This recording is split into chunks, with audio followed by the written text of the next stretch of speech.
Hey guys, in this video I'll be showing you the ways to download and install Horizon Zero Dawn on PC or laptop. So to download and install the Horizon Zero Dawn on PC, you have to follow the steps.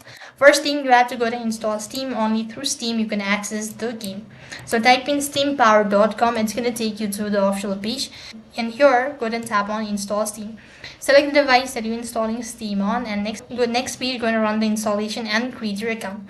When you're done creating your account, go to your store section from the dashboard, and here on the search box type in the game that you're looking for, that is Horizon Zero Dawn. Type in that. When you look at the following game, you have to press the add to cart button and head over to your payment section. Next, you have to go ahead and purchase the game. When you've done completely purchasing the game, go ahead and install the application or the game on your device, and you could go ahead and register yourself. Then you could go ahead and play Horizon Zero Dawn on PC or laptop. That is all for this video. I hope the video was helpful. Make sure to like, share, and subscribe to our channel.